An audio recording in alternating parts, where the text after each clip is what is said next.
बड़ा फैसला लिया है। यूपी पुलिस सिपाही भर्ती परीक्षा 2023 को निरस्त किया जाएगा। सिपाही भर्ती परीक्षा को पूरी शुचिता के साथ 6 महीने के भीतर दोबारा का आयोजित कराया जाएगा।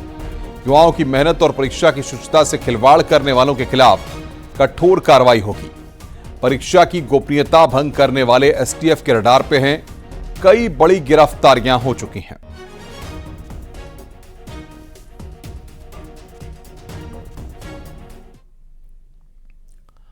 बागपत में उत्तर प्रदेश पुलिस भर्ती पेपर निरस्त होने पर अभ्यर्थियों में खुशी की लहर है। अभ्यर्थियों ने एक दूसरे को मिठाई खिलाकर खुशी का इजहार किया। साथ ही सरकार को अभ्यर्थियों ने धन्यवाद दिया है।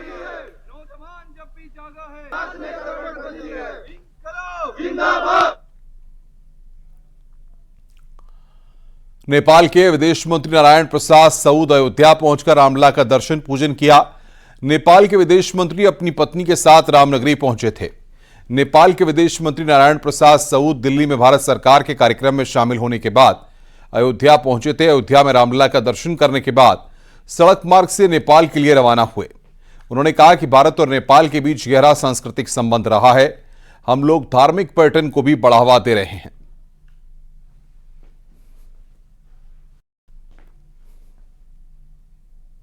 का राम मंदिर बहुत ही महत्वपूर्ण तीर्थस्थल है। मैं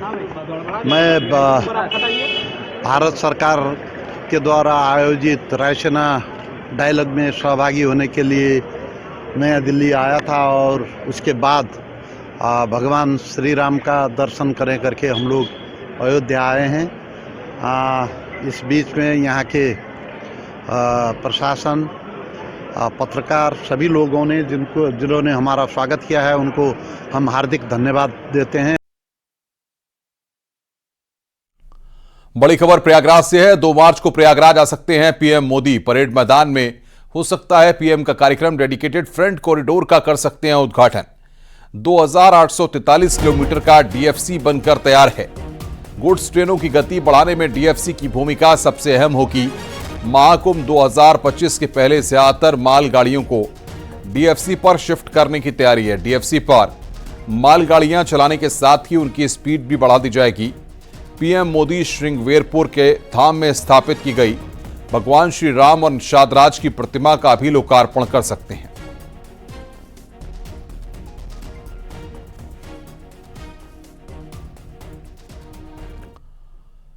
अलीगढ़ से लखनऊ के लिए हवाई सेवा 2 मार्च से शुरू होगी। पहले चरण में लखनऊ, आजमगढ़, मुरादाबाद, चित्रकूट और श्रावस्ती के लिए विमान सेवा शुरू होगी।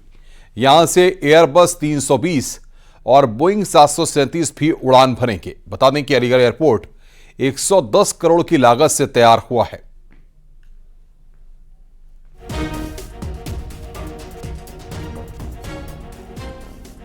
चुनाव आयोग ने लोकसभा चुनाव के मद्देनजर अधिकारियों के ट्रांसफर पोस्टिंग को लेकर बड़ा कदम उठाया है। चुनाव आयोग ने सभी राज्य सरकारों से सुनिश्चित करने को कहा है कि 3 साल पूरा करने के बाद जिन अधिकारियों का जिले से बाहर ट्रांसफर किया जाता है उन्हें उसी संसदीय क्षेत्र के किसी दूसरे जिले में तैनात न किया जाए। चुनाव आयोग की नीति के मुताबिक उन अधिकारियों का ट्रांसफर करने का निर्देश दिया गया है जो अपने गृह जिले में तैनात थे या एक ही जगह पर 3 साल पूरे कर चुके हैं।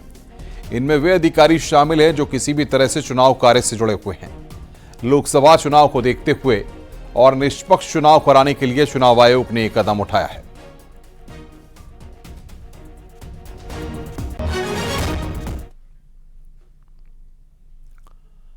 संत रविदास की जयंती पर प्रधानमंत्री मोदी ने श्रद्धांजलि दी है। सोशल मीडिया साइट एक्स पर एक वीडियो शेयर कर उन्होंने पोस्ट किया। उन्होंने लिखा है कि गुरु रविदास जयंती पर उन्हें आदरपूर्ण श्रद्धांजलि। इस अवसर पर देश भर के अपने परिवारजनों को ढेरों शुभकामनाएं। समानता और समरसता पर आधारित उनका संदेश समाज की हर पीढ़ी को प्रेरित करते रहेंगे। और ये बीमारी मानवता को खा रही है। जात पात के फेर मही उर्जी रही सब लोग, मनुष्यता को खात हुई रविदास जात कर रोग। अर्थात सब लोग जात पात के फेर में उलझे हैं और ये बीमारी मानवता को खा रही है। रविदास जी तो उस भक्ति आंदोलन के महान संत थे जिसने कमजोर और विभाजित हो चुके भारत को नई ऊर्जा दी थी। रविदास जी ने समाज को आजादी का महत्व भी बताया था और सामाजिक विभाजन को भी पाटने का काम किया। जब हमारी आस्थाओं पर हमले हो रहे थे, हमारी पहचान मिटाने के लिए हम पर पाबंदियां लगाई जा रही थी, तब रविदास जी ने कहा था, पराधीनता पाप है, जान ले हो रे मीत, रविदास पराधीन सो कौन करे है प्रीत। यानी पराधीनता सबसे। लोकसभा चुनाव पर भारतीय जनता पार्टी का महामंथन हो रहा है। जेपी नड्डा ने संत रविदास को नमन किया है। बीजेपी चुनाव प्रभारी सह प्रभारी के साथ यहां पर बैठक हो रही है। ये बड़ी खबर हम आपको बता रहे हैं। जेपी नड्डा ने संत रविदास को नमन किया है। ये बड़ी खबर इस वक्त की लोकसभा चुनाव पर भारतीय जनता पार्टी का महामंथन हो रहा है।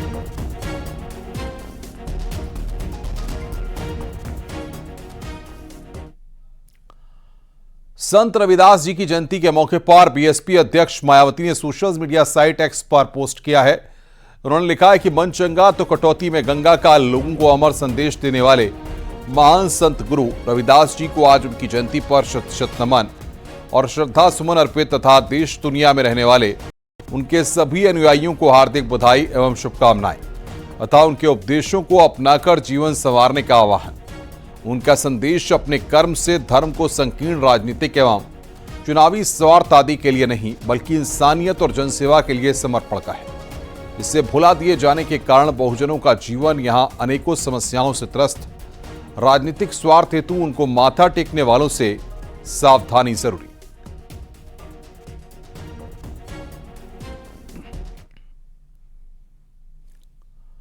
संत रविदास जयंती जी के मौके पर वाराणसी के सिर गोवर्धन में आस्था का सैलाब उमड़ा हुआ है। गुरु के प्रति रविदासी अपनी आस्था गुरु के चरणों में अर्पित कर रहे हैं। दर्शन के लिए श्रद्धालुओं की लंबी कतार लगी हुई है। रविदासी महिलाओं की भी खासी भीड़ है। सत्संग से लेकर लंगर तक महिलाएं अपनी भक्ति संत रविदास के चरणों में अर्पित कर रही हैं। वाराणसी का सिर गोवर्धन संत रविदास जी की जन्मस्थली है। संत रविदास जी की आज 647वीं जयंती है। गुरु के चरणों में हाजिरी लगाने पंजाब और हरियाणा के साथ साथ विदेशों से भी श्रद्धालु पहुंचे हुए हैं। प्रधानमंत्री नरेंद्र मोदी ने भी कल गुरु चरणों में अपनी हाजिरी लगाकर संत रविदास के संदेश को जन जन तक पहुंचाया था।